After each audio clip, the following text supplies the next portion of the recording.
Same electronic goods எல்லாமே ஒரு கட்டத்துக்கு மேல பழசாயிடும். அப்டேட் ஆகணும். அப்டேட் ஆகுறதுக்கு தான் இவங்க என்ன பண்றாங்கன்னா, எடுத்துன்னு வந்து அந்த ஸ்டாக்க கொட்டி அ மார்க்கெட்ல அசலுக்காவது காலி பண்ணிடலாம்ன்ற ஒரு மென்டாலிட்டிக்கு தான் அத எடுத்துன்னு வந்து சேல் பண்ண ஆரம்பிக்கிறாங்க. இப்படி ஆரம்பிச்சது தான் பிளாக் ஃப்ரைடே. அது படிப்படியா என்ன ஆகுதுன்னா, எல்லாமே எலக்ட்ரானிக்ஸ்லருந்து அடுத்தது கார்மெண்ட்ஸ்க்கு கன்வெர்ட் ஆயிடுச்சு. கார்மெண்ட்ஸ்லேருந்து இன்னும் எல்லா பொருளுக்குமே துணி, ஷூ அதுக்கு அக்சஸரீஸ்க்கு எல்லாத்துக்குமே அப்ளை பண்ணி, இப்போ பிளாக் ஃப்ரைடேன்றது ஒரு பெரிய சேலாவே வருஷத்துக்கு ஒரு வாட்டி எடுத்துடுறாங்க.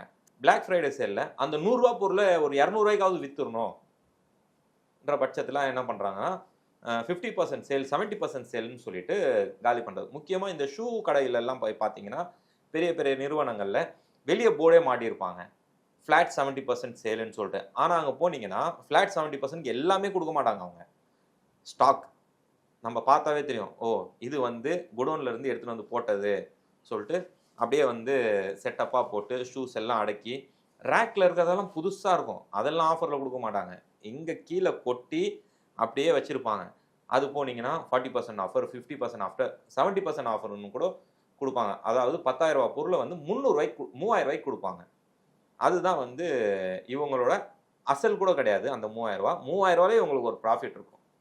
அப்படிதான் வந்து இந்த பிராண்ட்ஸ் எல்லாமே வந்து மார்ஜின் கோட் பண்றது.